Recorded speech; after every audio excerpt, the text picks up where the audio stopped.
প্রিয় দর্শক, স্বাগত জানাচ্ছি বিটিভির সাপ্তাহিক আয়োজন বিনিয়োগ ও উদ্যোগের সুদিন অনুষ্ঠানে। আমরা এই আয়োজনে সাধারণত ব্যবসা বাণিজ্য, অর্থনীতি ও বিনিয়োগ নিয়ে আলোচনা করে থাকি। আমাদের সাথে যুক্ত হয়ে থাকেন ব্যবসায়িক নেতৃবৃন্দ, অর্থনীতিবিদ এবং সরকারের উচ্চপদস্থ কর্মকর্তা।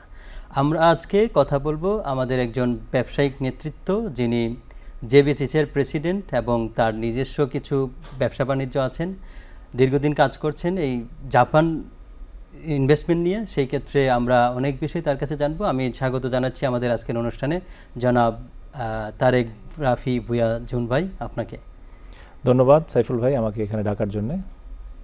আপনি কেমন আছেন? ভালো আছি আলহামদুলিল্লাহ। আমরা আপনার কাছ থেকে জাপানিজ বিনিয়োগ, পাশাপাশি বাংলাদেশের ওভারঅল বিনিয়োগ নিয়ে কথা বলবো এবং পলিসি কি অবস্থা আছে, কি করণীয় বাংলাদেশের। তার আগে আমরা একটি প্রতিবেদন দেখে নেব।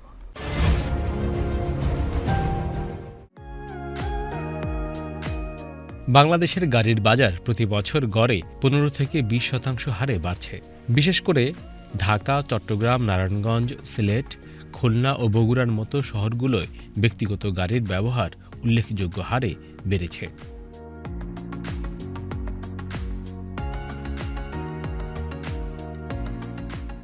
এছাড়া অ্যাপ ভিত্তিক রাইড শেয়ারিং যেমন উবার, পাঠাও, ইনড্রাইভ এবং ই কমার্স কুরিয়ার সেবার জন্য বাণিজ্যিক যানবাহনের চাহিদাও বেড়েছে অনেক।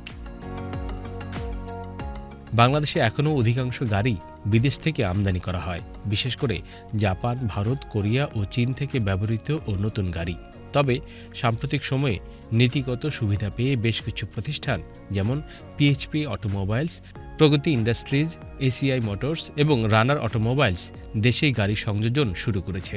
সরকার 2030 সালের মধ্যে একটি পূর্ণাঙ্গ অটোমোটিভ শিল্প গড়ে তোলার রোডম্যাপ ঘোষণা করেছে, যা বিনিয়োগকারীদের জন্য একটি অনুকূল পরিবেশ তৈরি করেছে। বিদেশি ব্র্যান্ডের সাথে যৌথ উদ্যোগে বাংলাদেশে গাড়ি সংযোজন প্লান্ট স্থাপনা এখন অত্যন্ত লাভজনক উদ্যোগ। পরিবেশ বান্ধব ও জ্বালানি সাশ্রয়ী ইলেকট্রিক গাড়ির চাহিদা ক্রমেই বাড়ছে। গাড়ির সংখ্যা বৃদ্ধির সঙ্গে সঙ্গে বাড়ছে মানসম্পন্ন সার্ভিসিং ও স্পেয়ার পার্টসের চাহিদা। দেশজুড়ে service centre, accessories showroom, tyre, battery, brake system ইত্যাদি ব্যবসায় বিনিয়োগ লাভজনক হচ্ছে। গাড়ি কেনায় ব্যাংক ও আর্থিক প্রতিষ্ঠানসমূহের ঋণ ও ইন্স্যুরেন্স সেবা জনপ্রিয় হচ্ছে। এই খাতেও প্রযুক্তি ও গ্রাহক সেবা উন্নয়নের মাধ্যমে নতুন ব্যবসার সুযোগ তৈরি হচ্ছে। জাতীয় অটোমোটিভ নীতি 2021 অনুযায়ী দেশীয় গাড়ি উৎপাদন শিল্পে ট্যাক্স ছাড়, আমদানি কর রেয়াত এবং অবকাঠামোগত সহায়তা দেওয়া হচ্ছে। বিশেষ অর্থনৈতিক অঞ্চল এবং হাইটেক পার্কে গাড়ি শিল্পে বিনিয়োগকারীদের জন্য জমি, বিদ্যুৎ, গ্যাস ও কর সুবিধা দেওয়া হচ্ছে। বাংলাদেশের গাড়ির বাজারে জাপান বড় প্রভাবক দেশ। বিশ্বে গাড়ি উৎপাদনে অন্যতম শীর্ষ দেশ জাপান। উন্নত প্রযুক্তি, জ্বালানি সাশ্রয়ী ইঞ্জিন, টেকসই নির্মাণ এবং নির্ভরযোগ্য ব্র্যান্ডের কারণে জাপানি গাড়িগুলো আজ বিশ্বব্যাপী সমাদৃত। বাংলাদেশে ব্যবহৃত গাড়ির আমদানির অধিকাংশই হয় জাপান থেকে। জাপানে গাড়ির মালিকরা দ্রুত নতুন মডেলে চলে যান এবং পুরনো গাড়ি তুলনামূলক কম ব্যবহৃত অবস্থায় বিক্রি হয়। এতে করে বাংলাদেশের আমদানিকারকরা কম দামে ভালো মানের গাড়ি সংগ্রহ করতে পারেন। Toyota, Honda, Nissan, Mitsubishi, Mazda এইসব জাপানি ব্র্যান্ডের গাড়ির দেশে ব্যাপক চাহিদা রয়েছে। জাপানি গাড়ির স্পেয়ার পার্টস দেশে সহজে পাওয়া যায় এবং সেগুলোর সার্ভিসিং বা মেরামতের জন্য দক্ষ মেকানিকও দেশে গড়ে উঠেছে। বাংলাদেশের প্রেক্ষাপটে সবচেয়ে বড় বিষয় হল জ্বালানির খরচ। জাপানি গাড়ি তুলনামূলকভাবে মাইলেজ বেশি দেয় ও দীর্ঘস্থায়ী হয়, যা সাধারণ ক্রেতার জন্য অনেক বড় সুবিধা। বাংলাদেশে প্রতি বছর প্রায় 20,000 থেকে 30,000 ব্যবহৃত গাড়ি আমদানি হয়, যার প্রায় 90% আসে জাপান থেকে। Bangladesh recondition vehicles importers and dealers association বারভিডার তথ্য মতে দেশে যে পরিমাণ ব্যক্তিগত গাড়ি চলাচল করে তার অধিকাংশই জাপানি। বাংলাদেশের গাড়ি শিল্প এখনও পূর্ণ বিকাশ লাভ করেনি, কিন্তু ভবিষ্যতের সম্ভাবনা উজ্জ্বল। স্থানীয় বাজারের চাহিদা, ক্রমবর্ধমান নগরায়ন, পরিবেশ সচেতনতা এবং সরকারি সহায়তার ফলে এটি বিনিয়োগের একটি লাভজনক ক্ষেত্র হয়ে উঠছে। দেশীয় ও বিদেশি উদ্যোক্তাদের জন্য এখনই উপযুক্ত সময় বাংলাদেশে গাড়ির ব্যবসা শুরু করার। একটি সংগঠিত, প্রযুক্তি নির্ভর, টেকসই এবং পরিবেশ বান্ধব অটোমোবাইল শিল্প গড়ে উঠলেই এটি হতে পারে দেশের অর্থনীতির পরবর্তী প্রধান চালিকা শক্তি।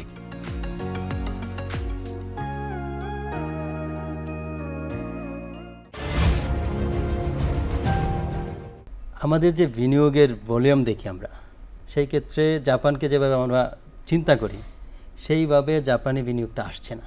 এটা কেন আসছে না? আসলে বিনিয়োগের কী চ্যালেঞ্জ, বিশেষত জাপানিজ বিনিয়োগ কেন আসছে না এইভাবে? জাপানিজ ইনভেস্টমেন্ট নিয়ে যদি আমরা কথা বলি, তাহলে জাপানিজ ইনভেস্টমেন্ট খুব বেশি আসছে না এটা বলাটা ঠিক না, কারণ আমাদের প্রায় 350টার মতো জাপানিজ কোম্পানি এখন আছে। গত 10 বছর ধরে যেটা দেখলে এটা প্রায় 4 গুণের মতো হয়েছে। সো জাপানিজ বিনিয়োগ আগের তুলনায় অনেক বেশি আসছে।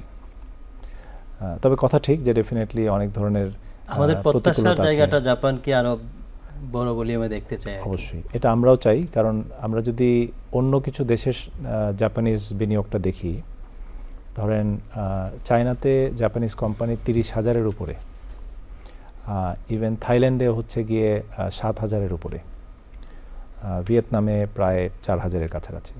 তো ওইগুলোর তুলনায় চিন্তা করলে তো আমরা এখন অনেক কম। অফকোর্স কাজে আমাদের এক্সপেকটেশন যে জাপানিজ বিনিয়োগ আরও বেশি আসবে, এটা তো আমরাও চাই। যেই কোম্পানিগুলো অলরেডি এখানে এসছে, যে 350 কোম্পানির কথা বললাম, তারা মাঝে মাঝে কিছু প্রবলেম ফেস করে। ফলে অন্য কোনো জাপানিজ কোম্পানি যখন আসে তখন তারা তাদের সাথে মূলত আলোচনাটা করে যে কীরকম অবস্থা, তোমাদের কোনো সমস্যা হচ্ছে কিনা কিংবা কিছু। তো সেই সময় কিছু ব্যাপারগুলো যেগুলো উঠে আসে, ধরেন তারা যখন কোনো একটা স্পেসিফিক কোম্পানিকে মানে ইনভেস্ট করবে কিনা এটা চিন্তা করে, তখন তারা সেই কোম্পানির ভিতরে কর্পোরেট গভর্নেন্সটা দেখার চেষ্টা করে যে কীরকম, অথবা তাদের যে ফাইন্যান্সিয়াল স্টেটমেন্টসগুলি আছে সেগুলি দেখে। তারপরে তাদের একটা জিনিস এটা ঠিক যে তাদের ডিউ ডিলিজেন্স প্রসেসটা অনেক লম্বা, কারণ তারা ধরেন একটা বিজনেস করার আগে তারা চিন্তা করে যে এটা খুব লং টার্মে তারা করতে চায় এবং একটা উইন উইন যাতে সলিউশন তৈরি হয়। তো এটার ফলে তারা মেক শিওর করতে চায় যে তাদের পার্টনারটা রাইট কোম্পানি। তো এই ক্ষেত্রে আমরা প্রায়ই দেখি যে ধরেন বাংলাদেশি লোকাল অনেকগুলো কোম্পানির কথা যদি বলি, কর্পোরেট গভর্নেন্স বলেন অথবা ফাইন্যান্সিয়াল যে স্টেটমেন্টগুলো বলেন, এগুলো অনেক সময়ই, তাই না, এটার মধ্যে কিছু ঝামেলা থাকে। So that is one of the challenge. আবার বিজনেস করার সময় যেগুলো হয়, ধরেন কাস্টমসের কিছু চ্যালেঞ্জ সবসময় থাকে, ট্যাক্স এবং ভ্যাট, এই পলিসিগুলো প্রায় চেঞ্জ হয় বিভিন্ন এসআরওর মাধ্যমে কিংবা কিছু। ফলে আমরা একটা ওরা যেটা চিন্তা করে, ওরা যেহেতু একটু লং টার্মে চিন্তা করে, তারা একটা লং টার্মের জন্য একটা রোড ম্যাপ যদি পায়, যে ধরেন কোনো একটা স্পেসিফিক ইন্ডাস্ট্রিতে 10 বছর কীরকম হতে পারে, এরকম টাইপের তারা খুব লং চিন্তাভাবনা করে আসে। তো সেই সব ক্ষেত্রে তারা মাঝে মাঝে একটা হোঁচট খেয়ে যায়। তো কারেন্ট গভর্নমেন্ট বিডা এই ব্যাপারে অনেকগুলো উদ্যোগ নিচ্ছে। তো আমরা মনে করি যে ওয়ান স্টপ সার্ভিস যেটা করা হয়েছে, এখানে কিন্তু অনেকগুলো নতুন নতুন সার্ভিসও অ্যাড হচ্ছে। So these are positive things. Single window নিয়ে এখন কাজ হচ্ছে, এগুলো পজিটিভ। সো এগুলো যদি আমরা আরও বেশি ওদের কাছে ফোকাস করতে পারি যে এটার ফলে তাদের যে বিভিন্ন রকমের সমস্যা এগুলি দ্রুত সমাধান হচ্ছে, তাইলে বিনিয়োগ আরও বাড়া উচিত। তো বাংলাদেশ আর জাপান গভর্নমেন্টের মধ্যে পিপিইডি বলে একটা আছে, public private economic dialogue, highest লেভেলের দুই গভর্নমেন্ট থেকেই এটা হয়, এবং এটা কিন্তু প্রায়ই এই কনভারসেশনটা হচ্ছে, এদের মধ্যে এই আলোচনাটা হচ্ছে এবং বিভিন্ন প্রবলেমগুলোকে ওখানে সলভ করা হচ্ছে। তো এগুলো সবই পজিটিভ সাইন। আর ইপিএ নিয়ে এখন কাজ হচ্ছে জাপানের সাথে, ইকোনমিক পার্টনারশিপ এগ্রিমেন্ট। তো এটাও নেগোসিয়েশনগুলি কিন্তু শেষের দিকে। সো আমরা খুব হোপফুল যে এটা এই বছরের মধ্যে সাইন হবে। তো এগুলি মানে সব কিছুই কিন্তু বেশ পজিটিভ। সো আমি খুব আশাবাদী যে আমরা মানে জাপানের সাথে যেই সম্পর্কটা এতদিন ধরে বাংলাদেশের ছিল, এটা অনেকটাই ফার্স্টের দিকে ট্রেড মানে এইড নির্ভর ছিল, এখন এটা এইড থেকে ট্রেড এই দিকে মুভ করছে। আমাদের দুই দেশের বাণিজ্য ট্রেড যদি বলেন, এটা 3 বিলিয়নের কাছাকাছি। তো আমি হোপফুল যে এটা খুব দ্রুত 5 বিলিয়ন 10 বিলিয়নে উন্নীত হবে, আর ইনভেস্টমেন্টও অনেক বাড়বে। আপনি বলছিলেন ইপিএ নিয়ে কাজ হচ্ছে। আমরা কিন্তু একটা জিনিস বলতে পারি যে বাংলাদেশ এই প্রথম, এবং প্রথম দেশ হিসাবে জাপানকেই বেছে নিল। সেই ক্ষেত্রে আমাদের বাংলাদেশি হিসাবে জাপানের কাছে প্রত্যাশাটা একটু বেশি। আপনি নিশ্চয়ই বলেছেন যে রেড ট্রেপ, জাপানিরা খুবই ক্লিন থাকতে চায়। এই ক্লিনের জায়গায় আপনি সরকারকে কি পরামর্শ দিবেন যে এই বিষয়গুলো যদি অ্যাড্রেস করা যায় তাহলে জাপানিরা খুবই হ্যাপি হবে এবং ইনভেস্টমেন্ট করবে? পলিসি লেভেলের যে কনসিস্টেন্সি, এটা জাপানি বিনিয়োগকারীদের জন্য খুব ইম্পর্টেন্ট। নট অনলি জাপানি বিনিয়োগকারী, এনি ফরেন ইনভেস্টর, তাদের জন্য এটা খুবই একটা ইম্পর্টেন্ট বিষয়। সেটার ক্ষেত্রে একটা লং টার্মের বিভিন্ন রকমের রোড ম্যাপ, এটা ইন্ডাস্ট্রি বেসিস হোক অথবা ট্যাক্সেশন, ভ্যাট, এইসব ব্যাপারেই হোক, এই রোড ম্যাপটা তৈরি করা। তারপরে ধরেন যেই ইনসেন্টিভগুলো দেওয়া হচ্ছে বেজা অথবা বেবজা এইসব জায়গায়, এগুলির মধ্যেও কনসিস্টেন্সি দরকার। কোনো একটা স্পেসিফিক গভর্নমেন্ট যখন কোনো বড় প্রজেক্টের ক্ষেত্রে কোনো কোম্পানির সাথে ডিল করছে, সেটা যাতে কনসিস্টেন্ট থাকে, এটাও খুব প্রয়োজন। তো এই জিনিসগুলো যদি আমরা দেখি, প্লাস আরেকটা হচ্ছে যে বাংলাদেশে কস্ট অফ ডুইং বিজনেস অনেক হাই হয়ে যায়। এটা একটা বড় কারণ হচ্ছে যে আমাদের পোর্ট সংক্রান্ত জটিলতা বলেন, অথবা মানে আমাদের দেশে যে অবস্থা, আমাদের যেহেতু ডিপ সি পোর্ট নেই, কাজে এমনিতেই আমাদের একবার এটা মানে যে কোনো শিপমেন্ট মানে হয় আপনার সিঙ্গাপুরে আনতে হয়, সেখান থেকে আপনি আবার মাদার ভেসেল থেকে এটা ফিডার ভেসেল করেন, ওইসব একটা ব্যাপার আছে। এই কারণে কয়েকবার আমরা তো একটা আশাবাদী যে মাথারবাড়ি যে ডিপসি পোর্ট হতে যাচ্ছে এবং কিছু কিছু জায়গায় অপারেশন শুরু হয়েছে, এটা হয়তো আমাদের একটা মাইলফলক হবে বলে এটা খুবই পজিটিভ। এই মুহূর্তে অনলি আমরা কোল ওখানে ইম্পোর্ট করতে পারছি, কারণ বাল্ক মানে কন্টেনার টার্মিনালটা কিন্তু অন হয়েছে অলরেডি। বাট মানে নর্মাল যে কন্টেনার ওগুলো কাজ করতে হবে, কিন্তু হ্যাঁ মানে কন্টেনার টার্মিনাল কিন্তু এখনো হয়নি, এখন থেকে শুরু হচ্ছে, which is also positive thing, যে মাতারবাড়িতে কন্টেনার টার্মিনাল কাজ শুরু হয়েছে। তবে ওইটার সুফল পেতে আমাদের আরও কয়েক বছর ওয়েট করতে হবে। তো ওইটা যখন হবে তখন অফকোর্স আপনার overall cost of doing business যেটাকে বলে সেটা কিন্তু কমে যাবে। হ্যাঁ, কারণ ডিপসি পোর্টে মাদার ভেসেল আসবে, আপনি সেখান থেকে কন্টেনারে করে ওই এলাকাটা, মাতারবাড়ি এলাকাতেও প্রচুর পরিমাণ কাজ হবে। ওখানে আমরা আশা করছি যে ইকোনমিক জোন হবে। তো ওগুলো যদি সব কিছু হয় তাহলে of course more efficiency will be there. তো এই ইনফ্রাস্ট্রাকচারাল ডেভেলপমেন্ট মানে এটার সাথে জাপান বেশ ওতপ্রোতভাবে জড়িত। মেট্রো রেলের কথা যদি বলেন, টার্মিনাল 3 অফ এয়ারপোর্ট, তারপরে মাতারবাড়ি ডিপসি পোর্ট, এবং এটার মধ্যে যে এখন কন্টেনার টার্মিনাল, তারপরে আবার একটা ইকোনমিক জোন হয়েছে 2500-এ। তো এই সবগুলো জিনিসই কিন্তু পজিটিভ, এবং সেই ইকোনমিক জোনেও বেশ কিছু Japanese company as well as other foreign companies are also coming. তো সেগুলো পজিটিভ সাইন, তাই না? এগুলো আমরা আশা করছি যে আরও বেশি বাড়বে, কারণ ওখানে 1000 একরের একটা বড় জায়গা আছে। সো হোপফুলি যে ইনভেস্টমেন্টগুলি আসছে they will be very successful, so that more investment will come. তো এগুলো দেখলে মানে আই এম হোপফুল যে আরও বেশি ইনভেস্টমেন্ট আসবে। বাট একটা বড় প্রশ্ন এখন সবার মনে যে ইলেকশনটা ঠিকভাবে হলে তারপরে, তাই না, অনেকেই এখন ওয়েট অ্যান্ড সি মোডে আছে। তারা চিন্তা করছে যে একটা পলিটিক্যাল গভর্নমেন্ট যখন আসবে তখন হয়তো বিনিয়োগটা একটু বেশি হবে। আরেকটি বিষয় যে আমাদের মানব সম্পদটা, যেটা মানব সম্পদ বলবো না, মানুষ অনেক বেশি। জাপানের ক্ষেত্রে যেটা হয়, জাপান তো খুব হাই টেকনোলজি ইউজ করে, সেই ক্ষেত্রে আমাদের যে জনগণ আছে তাকে কিভাবে মানব সম্পদে পরিণত করা যায়, এটা নিয়ে আপনাদের কোনো সাজেশন আছে কিনা? জেপিসিসিআই তো জাপানের সাথে তাল মিলিয়ে কিভাবে মানব সম্পদটা গড়ে উঠতে পারে বাংলাদেশে? Very good question. অবশ্যই এটাকে মানব সম্পদই বলা উচিত। হ্যাঁ, মানে এখন এখানে দুইটা বিষয়। একটা হচ্ছে যে আমাদের যেহেতু ইয়াং পপুলেশন অনেক আছে, তো তাদেরকে জাপানে যদি পাঠানো যায় দক্ষ একটা মানে, তাহলে তারা কিন্তু they'll be very good wage earner from Japan. হ্যাঁ, কারণ আমরা ধরেন এই যত জনশক্তি আমরা রপ্তানি করি, এটা অনেকেই কিন্তু ওই পরিমাণ স্কিল্ড না। আর জাপান কিন্তু স্কিল্ড ছাড়া কোনো ম্যান পাওয়ার ওখানে নেবে না, কারণ ওদের যেই বেতনের কাঠামো, এটার মানে একেবারে সর্বনিম্ন হইলেও এটা লাখ টাকার উপরে। সো ফলে দে নিড গুড মানে স্কিলড ম্যান পাওয়ার। প্লাস জাপানের আরেকটা বড় চ্যালেঞ্জ হচ্ছে যে ল্যাঙ্গুয়েজ ব্যারিয়ারটা এখনও খুব আছে।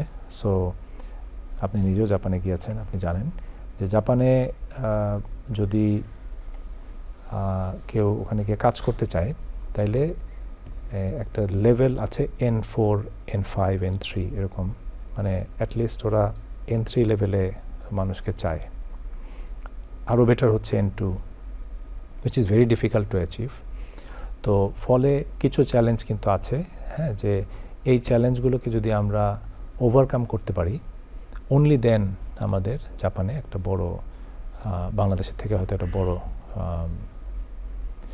অংশের লোক হয়তো ওখানে যেতে পারবে। কিন্তু মানে আমরা যদি অন্য দেশগুলিকে দেখি যারা এটাতে সাকসেসফুল, তারা ধরেন চায়না ওয়াজ ভেরি সাকসেসফুল, এখন Vietnam, Nepal, even Nepal is doing very well. তো তাদের ভিয়েতনামও খুব ভালো করছে। তো সেখান থেকে দেখলে আমরা মনে করি যে আমরা পিছায় থাকার কারণ হচ্ছে যে আমাদের জাপানিজ ল্যাঙ্গুয়েজটা আমরা ওই পরিমাণ ভালো করে ওদেরকে শেখাতে পারছি না। আরেকটা হচ্ছে যে আমাদের যেই স্কিলগুলি ওদের দরকার সেই স্কিল হয়তো আমরা ভালো করে ওদেরকে এখনও দিতে পারছি না। সো এই এখন বেশ কিছু জাপানিজ কোম্পানি বাংলাদেশে এই বিজনেস করার জন্য আসছে, প্লাস বাংলাদেশেও কিছু ভালো কোম্পানিরা চেষ্টা করছে।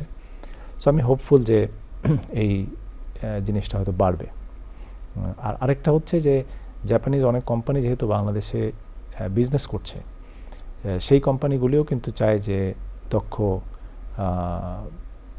বেশ কিছু স্কিলড ম্যান পাওয়ার হোক অথবা এক্সিকিউটিভ হোক, তারা যাতে এদেরকে নিতে পারে, এবং সেখানেও জাপানিজ ল্যাঙ্গুয়েজটা শেখা থাকলে একটা অ্যাডভান্টেজ তারা পাবে। তো জেবিসিসিআই থেকেও আমরা স্কিলস ডেভেলপমেন্ট নিয়ে খুবই ইন্টারেস্টেড। আমরা বিভিন্ন সেমিনারও করেছি এবং আমরা সবসময় বলি যে এই মানে বাংলাদেশের যে ইয়াং পপুলেশনটা আছে, এদেরকে আমরা যে এখন পপুলেশন ডিভিডেন্ডের মধ্যে দিয়ে যাচ্ছি, এটার সম্পূর্ণ যদি আমরা ভালো করে এটার ফলটা পেতে চাই, তাহলে স্কিল ডেভেলপমেন্ট ছাড়া আসলে কোনো গতি নেই। So it is very important not only for Japan market but for any other market, যাতে বাংলাদেশ আমরা এখন বাংলাদেশের যে ইকোনমিক অবস্থাটা বেটার হচ্ছে, এটার সবচেয়ে বড় একটা বিষয় হচ্ছে যে রেমিটেন্স। সেই রেমিটেন্স যদি আমরা আরেকটু স্কিলড করে বিভিন্ন দেশে আমরা পাঠাতে পারি, অফকোর্স এটা আরও বেশি বেড়ে যাবে। সো ওইটা আমাদের সবারই কাম্য যে এই ডিরেকশনটা যাতে রাইট দিকে যায়। আপনি বলছিলেন যে নেপাল, ভিয়েতনাম, তারা জাপানে যে স্কিল ম্যান পাওয়ার তৈরির এবং স্কিল ম্যান পাওয়ার গিয়ে কাজ করছে, সেটা বাংলাদেশে হচ্ছে না। এর জন্য কি বাংলাদেশ সরকার কী ধরনের পদক্ষেপ নিতে পারে? যে নিশ্চয়ই জেবিসিএস কাজ আপনারা কাজ করছেন, কিন্তু সরকারের সাথে কোলাবোরেশনে যদি কোনো ধরনের পদক্ষেপ নেওয়া হয়, এটা কি আরও বেশি গতিশীল হবে? বা আমাদের রিসেন্টলি আমাদের মাননীয় প্রধান উপদেষ্টা কমিটমেন্ট করে আসছেন, এমইউ সাইন হয়েছে, অনেক লোক নিয়ে যাবে, এইটা নিয়ে কোনো কাজ হচ্ছে জেবিসিআই, সেটা জানে কি না? জি, অবশ্যই হচ্ছে। আমি যেহেতু ভিয়েতনামের কথা একটু এসছে, যদি ভিয়েতনামের কথা বলি, ভিয়েতনামে প্রায় 20 বছর আগে থেকেই ওই সেকেন্ড ল্যাঙ্গুয়েজ হিসাবে ওরা মানে কিন্তু জাপানিজ ল্যাঙ্গুয়েজটাকে চুজ করতে পারে। সো ওইটা কিন্তু অনেক আগেই পলিসি ডিসিশন হয়েছে ওই দেশে যে ওরা জাপানে সাথে যাতে ব্যবসাটা বাড়ানো যায় এবং জাপানে যাতে লোক পাঠানো যায়, এটা কিন্তু তারা অনেক আগে থেকে পলিসি লেভেলে এই ডিসিশনটা নিয়েছে। তো এরকম একটা মানে দূরদৃষ্টি সম্পন্ন পলিসি মানে ভিয়েতনামকে অনেক হেল্প করেছে। হ্যাঁ, প্রচুর জাপানিজ ইনভেস্টমেন্টও এসছে এবং প্রচুর লোক এখন জাপানে কাজ করছে। তো বাংলাদেশ গভর্নমেন্টও এখন বাংলাদেশের গভর্নমেন্ট যেহেতু অনেকগুলো ট্রেনিং ইনস্টিটিউট আছে বাংলাদেশের বিভিন্ন জায়গায়, সেখানে কিন্তু ওরা জাপানিজ ল্যাঙ্গুয়েজটা পড়ানোর জন্য উদ্যোগ নিয়েছে। সো আমরা আমাদের একটু দেখতে হবে যে যেই ট্রেনিং ইনস্টিটিউটে যেই জাপানিজ ল্যাঙ্গুয়েজ টিচাররা আছেন, ওনারা সেই পরিমাণ দক্ষ কিনা। কারণ আমি যেটা শুনছি যে জাপানিজ ল্যাঙ্গুয়েজ টিচারের খুব অভাব। কারণ শিক্ষক যদি খুব ভালো না হয়, তাহলে তো আপনি ভালো শিক্ষা তো দিতে পারবেন না। তো সেটা নিয়ে এখন কিছু কাজ চলছে, এটা জাপান সরকারও কিন্তু এখানে হেল্প করছে।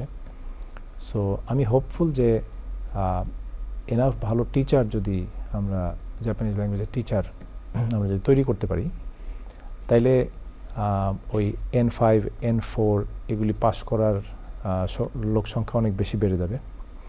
আবার ওদের মধ্যে একটা SSW বলে এক্সাম আছে, এই এক্সামেও যাতে আরও বেশি পাস করতে পারে সেটার জন্য আমাদের ওদেরকে সেরকম ট্রেনিং দেওয়া উচিত। তাইলে ধরেন যাতে ওদের জাপানিজ ল্যাঙ্গুয়েজ প্লাস এই স্কিল এই দুইটাই যদি থাকে তখন অফকোর্স আমরা এই সুফলটা দেখতে পাবো।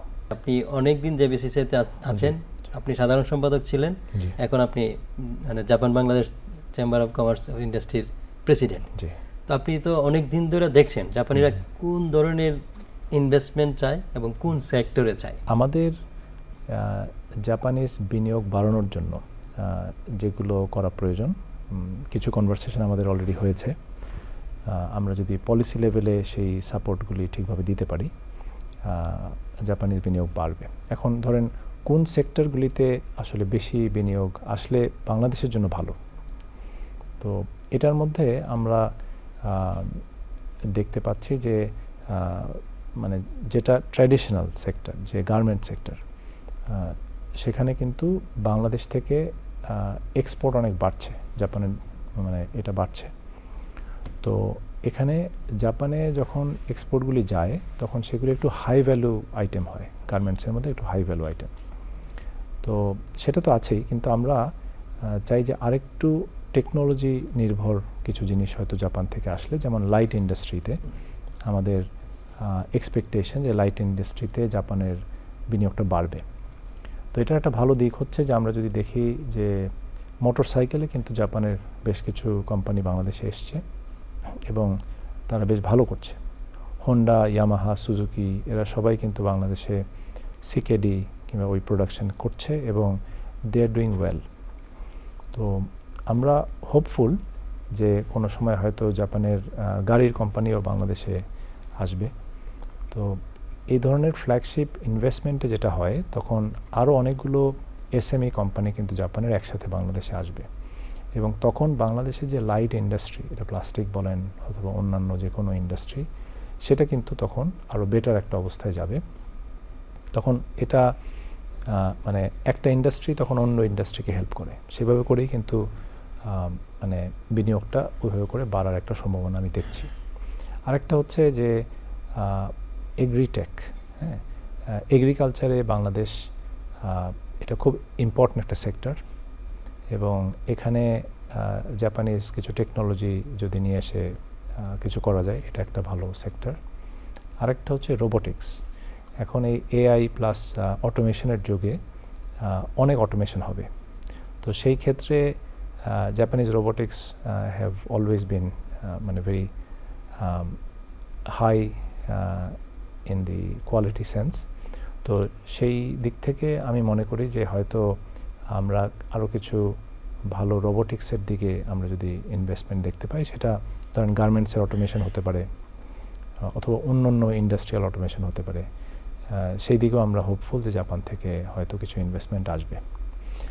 আর এনার্জি সেক্টরে অবশ্যই সোলার, হ্যাঁ, সোলারেও জাপান ইজ শোয়িং ইন্টারেস্ট, মানে রিনিউয়েবল সেক্টরে সোলার ইজ ইম্পর্টেন্ট সেক্টর যেখানে আমি মনে করি। আর বিগার ইনভেস্টমেন্টের ক্ষেত্রে জাপান থেকে আমি মনে করি যে LPG, LNG এই স্পেসিফিক সেক্টরে হয়তো আমরা কিছু ইনভেস্টমেন্ট ভবিষ্যতে দেখতে পাবো। আপনি বলছিলেন যে ফ্ল্যাগশিপ ইনভেস্টমেন্ট, এটা আসলে জাপান যখন থাইল্যান্ড গিয়েছে, থাইল্যান্ড উঠে গেল, যেই দেশে জাপানের ইনভেস্টমেন্ট বেড়েছে দেশটি কিন্তু অর্থনৈতিকভাবে অনেক শক্তিশালী হয়েছে। এখন আমাদের এখন সময় যে আমরা যদি সরকার এবং প্রাইভেট সেক্টর মিলে জাপানের ফ্ল্যাগশিপ ইনভেস্টমেন্টকে বাংলাদেশে আনা যায়, এটার জন্য আসলে করণীয় কি? যেহেতু আপনি ব্যবসার নেতৃত্ব দিচ্ছেন, আপনি নিশ্চয়ই জানেন যে জাপানিরা কি চাচ্ছে। সরকারের দিক থেকে কোলাবোরেশনের জায়গাটুকু যদি একটু ক্লিয়ার করেন। জাপানিজ ইনভেস্টমেন্টে ফ্ল্যাগশিপ ইনভেস্টমেন্ট যদি আমরা বলি তাহলে ধরেন হোন্ডার ইনভেস্টমেন্টটাকে আমরা একটা ফ্ল্যাগশিপ ইনভেস্টমেন্ট ধরতে পারি। It's a very big company যেটা বাংলাদেশে এসছে। ধরেন যদি গাড়ির ক্ষেত্রে বলি, যদি টয়োটা অথবা মিৎসুবিশি এই কোম্পানিগুলো যদি বাংলাদেশে ওদের ইনভেস্টমেন্টটা করে, that will be a flagship investment. তো সেই সব ক্ষেত্রে অবশ্যই পলিসিগত কিছু সাপোর্ট তারা চাবে। অটো ইন্ডাস্ট্রির কথা বলা হয় তাহলে বাংলাদেশে কিন্তু নতুন গাড়ির সেলটা ওরকম বেশি নেই। তো এই কারণেই কিন্তু মানে বিভিন্ন রকমের ফিজিবিলিটি স্টাডি করার পরেও জাপানিজ কোম্পানি কিন্তু এখনও বাংলাদেশে এভাবে আসছে না। তো এখানে গভর্নমেন্টের পলিসিগত অনেক ধরনের সাপোর্ট দরকার ফর এনি ফ্ল্যাগশিপ ইনভেস্টমেন্টস। সেখানে ধরেন লম্বা সময়ের জন্য একটা ট্যাক্স হলিডে দেওয়া, অথবা কিছু পলিসি চেঞ্জ করা যেটার মাধ্যমে নতুন গাড়ি বেশি কিনতে চাবে নর্মাল মানুষজন, এবং আবার এখানে যদি তৈরি হয় সেটা যাতে আমরা এক্সপোর্ট করতে পারি বাইরের মার্কেটে। এই সবগুলো জিনিসই কিন্তু এখানে ইম্পর্ট্যান্ট। তো অন্য কিছু দেশে যদি আমরা দেখি, ধরেন আসিয়ান কান্ট্রিগুলিতে জাপানের যে ইনভেস্টমেন্টগুলো হয়েছে, এটা একটা বড় কারণ ছিল হচ্ছে গিয়ে তারা আসিয়ানের মানে অন্তর্ভুক্ত। ফলে বিভিন্ন দেশের থেকে বিভিন্ন পার্টস কিংবা একটা পোর্শন অফ যদি আপনি প্রোডাক্ট নিয়ে এসে এটা আপনার ভ্যালু অ্যাড করে আবার অন্য দেশে পাঠিয়ে দিতে পারেন, তাহলে কিন্তু এটা অনেক ইজি হয়। তো আনফর্চুনেটলি আমরা ধরেন আরসেপ অথবা আসিয়ান এগুলির মধ্যে আমরা নেই। এই গভর্নমেন্ট কিছু চেষ্টা করছে, কাজে ইপিএ ডেফিনেটলি ইজ হেল্পফুল, কিন্তু ওই রিজিয়নাল ইয়েগুলির মানে ওরকম কোনো একটা আরসেপ অথবা আসিয়ান এগুলির মধ্যে যদি আমাদের ঢোকার কোনো সুযোগ থাকে, তাইলে ওই সব ইনভেস্টমেন্টের আসার গতিটা আরেকটু বাড়বে। আর রেগুলার ইনভেস্টমেন্টের ক্ষেত্রেও আমাদেরকে সবসময় দেখতে হবে যাতে যেই প্রবলেমগুলো এখন জাপানিজ কোম্পানিগুলো ফেস করছে, এটা কিভাবে আরও ফাস্টার আমরা সলভ করতে পারি। তো আগেও বলেছি যে বিডা বিভিন্ন অ্যাকশন অলরেডি নিচ্ছে, কিন্তু তারপরেও এখনও অনেক প্রবলেম রয়ে গেছে, রাইট? তো এটা একটা অনগোয়িং প্রসেস। তো এই পিপিইডি অথবা বিভিন্ন ক্ষেত্রে যেহেতু আমরা সবসময় হাই লেভেল ডায়ালগ করছি জাপানের সাথে, ওই সব জায়গায় জাপানিজদেরকে সেই কনফিডেন্সটা দেওয়া যে we are actually making difference এবং we are open for business. তো সেটা আমাদের চেম্বার থেকে আমরা সবসময় করছি। এই মাসের শেষেও আমরা একটা ডেলিগেশন নিয়ে জাপানে যাচ্ছি। আমরা নেক্সট ইয়ারেও চিন্তা করছি চেম্বার থেকে একটা জাপান ট্রেড শো করা। তো এগুলো আমরা চালিয়ে যাব, হ্যাঁ, এটাই আমাদের কাজ। We need to make sure যে we give the confidence to the Japanese investors. তো আমি হোপফুল যে ধরেন বাংলাদেশের যে মার্কেট আছে এটা আসলেই খুব লুক্রেটিভ একটা মার্কেট, এটা অবশ্যই ইনভেস্টমেন্ট আসবে। আমরা একেবারেই শেষ প্রান্তে, আপনাকে অনেক ধন্যবাদ আমাদেরকে সময় দেওয়ার জন্যে। তো আমরা হয়তো আপনার সাথে আবার অন্য একটি প্রোগ্রামে অন্য দিন দেখা হবে। সেই পর্যন্ত ভালো থাকবেন। প্রিয় দর্শক, এই পর্যন্তই আমাদের আজকের অনুষ্ঠান। আমরা আগামী সপ্তাহে হয়তো অন্য একটি বিষয় নিয়ে অন্য কোনো অতিথির সাথে আপনাদের সাথে দেখা হবে। সেই পর্যন্ত ভালো থাকুন, সুস্থ থাকুন। আল্লাহ হাফেজ।